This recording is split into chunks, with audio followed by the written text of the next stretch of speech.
సనాతన ధర్మ పరిరక్షణ కోసం, పునర్వైభవ పునరుద్ధరణ కోసం, ఆలయాల ఆత్మగౌరవాన్ని నిలపడం కోసం ఆత్మవిశ్వాసంతో దీక్షా కంకణబద్ధులై సంఘటితమై ఒక సైన్యంగా తరలివచ్చిన లక్షలాది హిందూ జన బంధు సందోహానికి 100 కోట్ల వందనాలు అర్పిస్తున్నాను. సమకాలీన సమాజంలో చలనచిత్రం అనేది కళా ప్రదర్శనకి ఒక ముఖద్వారంగా మారింది.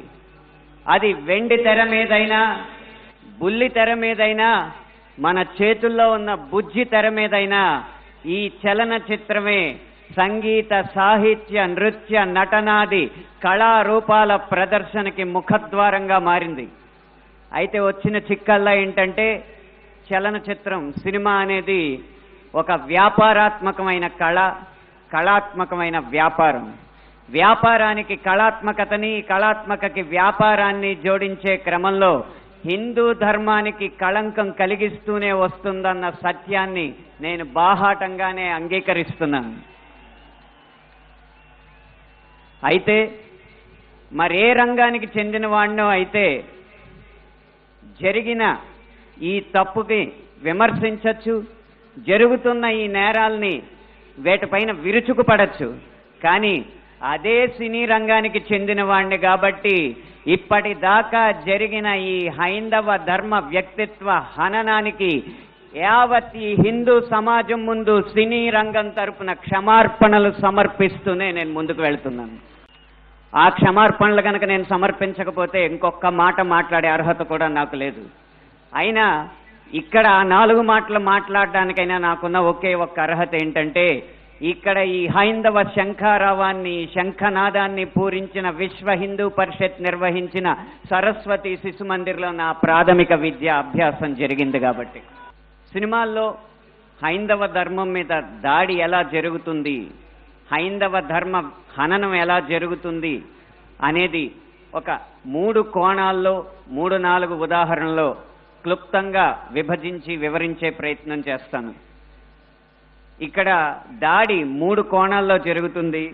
అందులో ఒకటి కావ్యేతిహాస పురాణాలని వక్రీకరించడం, 2 తెర మీద కనిపించే పాత్రల్లో వినిపించే పాటల్లో హైందవ ధర్మాన్ని దుర్వినియోగం చేయడం, 3 తెర వెనక మా ముందు అన్యమతస్థుల ప్రవర్తన. ఈ 3 అంశాల్లో మొదటిది కావ్య పురాణేతిహాసాల వక్రీకరణ.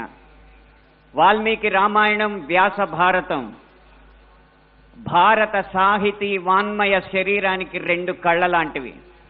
కానీ అదే వ్యాస భారతాన్ని, అదే వాల్మీకి రామాయణాన్ని వినోదం కోసం వక్రీకరించిన సందర్భాలు కోకొల్లలు. గత కొన్ని సంవత్సరాల ముందు వచ్చిన చిత్రాల నుంచి నిన్న మొన్న విడుదలైన కల్కి చిత్రం వరకు కూడా కర్ణుడికి పాత్రకి అనవసరంగా ఆపాదించిన గొప్పదనాన్ని చూసి ఒక సినిమా రంగానికి చెందిన వ్యక్తిగా నేను సిగ్గుపడుతున్నాను, నిర్మోహమాటంగా చెప్తున్నాను. అది కూడా ఈ కృష్ణా జిల్లా గడ్డ మీదే నిలబడి చెప్తున్నాను. అప్పటి చిత్ర దర్శకులు, ఇప్పటి చిత్ర నిర్మాతలు ఇదే జిల్లా వారికి చెందిన వారైనా సరే పొరపాటు అని మనం చెప్పకపోతే ఈ హైందవ ధర్మంలో పుట్టినట్టు కాదు, ఈ హైందవ ధర్మాన్ని ఆచరించినట్టు కాదు, హిందువుగా ప్రకటించుకోవడం వ్యర్థం అని చెప్పి ఘంటాపథంగా తెలియజేస్తున్నాను. ఇప్పుడే ఈ సభలో, ఈ గొప్ప సభలో సత్యవాణి గారిని అభినవ ద్రౌపదిగా వక్తలు అభివర్ణించారు. ఆవిడే ఒప్పుకుంటారా? నిండు సభలో ద్రౌపదిని వలువలు వలచండి అని సలహా ఇచ్చిన కర్ణుణ్ణి సూర్యుడు అంటే సత్యవాణి గారు లాంటి మహిళా మండలి ఒప్పుకుంటారా? గంధర్వుల్ని చూసి, గంధర్వ సైన్యాన్ని చూసి ప్రాణమిత్రుల్ని కూడా వదిలేసి ప్రాణభయంతో పరుగులెత్తిన కర్ణుణ్ణి ధీరుడు, సూర్యుడు, వీరుడు అంటే ఈ హైందవ సమాజం ఒప్పుకుంటుందా? ఇలా ఎన్ని విధాలు చూసినా దానంగా వచ్చిన రాజ్యంలో తనకొచ్చిన కొద్దిపాటి సంపదని ఏదో దానాలు చేసినంత మాత్రాన ధర్మరాజు అంత గొప్ప దాత అని చెప్పి కర్ణుడిని అంటే మన సమాజం ఒప్పుకుంటుందా? నిన్న మొన్న వచ్చిన కల్కి సినిమాలో అగ్నిదేవుడు ఇచ్చిన ధనస్సును పట్టిన అర్జునుడి కంటే సూర్యుడు ఇచ్చిన ధనస్సు పట్టిన కర్ణుడు వీరుడు అని చెప్తుంటే యుద్ధంలో నెగ్గేది ధనుస్సా ధర్మమా అని ప్రశ్నించకుండా మనం ఊరుకుంటామా? ఒక్క భారతంలోనే కాదు, వాల్మీకి రామాయణంలో రాయి ఆడదైనట్టు, రాళ్లను తేల్చి వారధైనట్టు, రాముడు లవకుశుల మధ్య యుద్ధం జరిగినట్టు, ఇలా చిత్రీకరణకు అందంగా ఉండడానికి ఎన్నో అభూత కల్పనలు, ఎన్నో వక్రీకరణలు జరుగుతుంటే ఇంకా మనం ఇలా ఊరుకుంటూ ఉంటే ఎన్ని సినిమాలు ఎలా వస్తాయి? ఒక్క వక్రీకరణే కాదు, చిత్రీకరణలో, గీతాలాపనలో ఎన్ని రకాల హననాలు జరిగినాయో మనం గమనిస్తూ ఉండాలి. మీరు కొంతకాలం క్రితం ఒక హిందీ పాట వినే ఉంటారు, దమ్మరదం మిటుజాయహం బోలో శుభశ్యామ్ హరే కృష్ణ హరే రామ్. రండి దమ్ము కొడదాం, కలుసుకుందాం, శుభ సాయంత్రం చెప్పుకుందాం, తర్వాత హరే కృష్ణ హరే రామ్ అందాం. భగవత్ తత్వాన్ని, భగవద్భక్తిని జగత్ ప్రస్తుతంగా జగద్విదితం చేసిన ఇస్కాన్ వారి నినాదం హరే కృష్ణ హరే రామ్ ని ఒక ఐటమ్ సాంగ్ లో పెట్టుకుంటే ఒప్పుకుంటావా? మీ ముందు ఇప్పుడు రెండు దారులు ఉన్నాయి. కాళీ అన్న సినిమా డాక్యుమెంటరీ పోస్టర్లో కాళికామాత సిగరెట్ కాలుస్తుంటూ ఒక పోస్టర్ వేస్తే మన ముందు రెండే దారులు ఉన్నాయి. ఒకటి నిమ్మకు నీరెత్తినట్టు కూర్చోవడం, రెండు నిగ్గదీసి నిలదీయడం. మీ దారి ఒకటా రెండా? పీకే అన్న సినిమాలో రాయి మీద పాన్ పరాగూసి అదే శివలింగం అని చెప్పి వెటకారం చేసి అన్య మతస్థుల మందిరాల్లోకి మాత్రం వెళ్లకుండా వాళ్ళు తరిమి కొట్టినట్టు తెలివిగా తప్పించుకున్నారు. అప్పుడు మన ముందు రెండే దారులు ఉన్నాయి, నిమ్మకు నీరెట్టినట్టు నుంచోవడం, నిగ్గదీసి నిలదీయడం. మీ దారి ఒకటా రెండా? కాస్మిక్ సెక్స్ అన్న సినిమాలో ఇంత అద్భుతమైన పీఠాధిపతుల ఆహార్యాన్ని అనుకరించి గురువులు, పీఠాధిపతులు వచ్చిన శిష్యురాలతో శృంగార కార్యకలాపాలు చేస్తున్నట్టు చూపెడుతున్నారు. మీ ముందు రెండే దారులు ఉన్నాయి, ఒకటి నిమ్మకు నీరెత్తినట్టు కూర్చోవడం, రెండు నిగ్గదీసి నిలదీయడం. మీ ఆప్షన్ ఒకటా రెండా?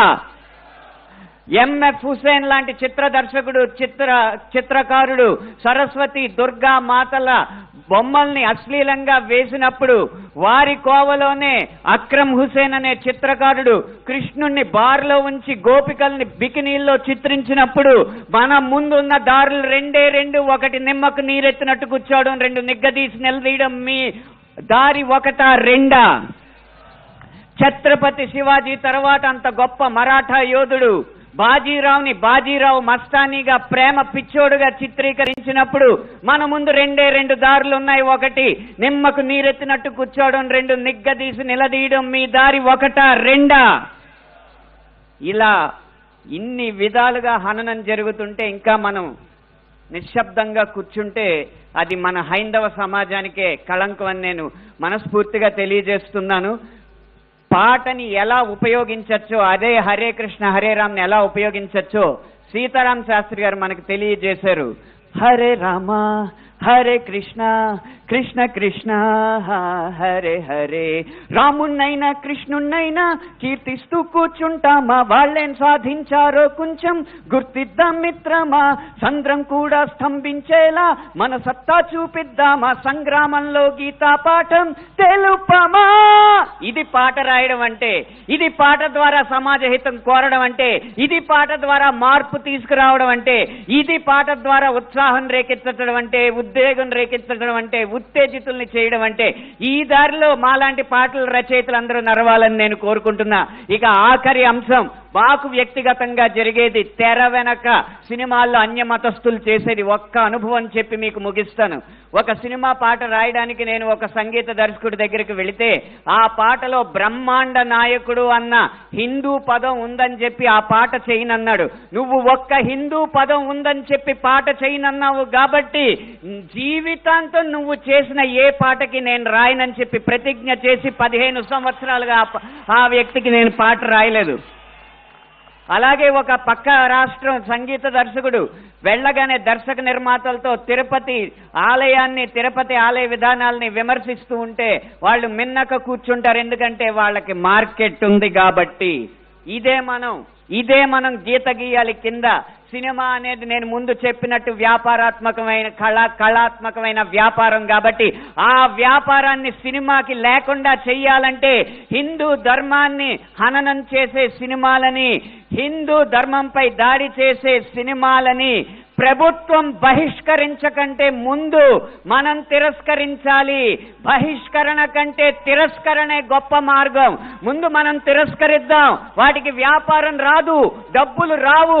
డబ్బులు రాకపోతే ఏ నిర్మాత వచ్చి హిందూ ధర్మాన్ని హననం చేసే సినిమా తీస్తాడో మనం చూద్దాం.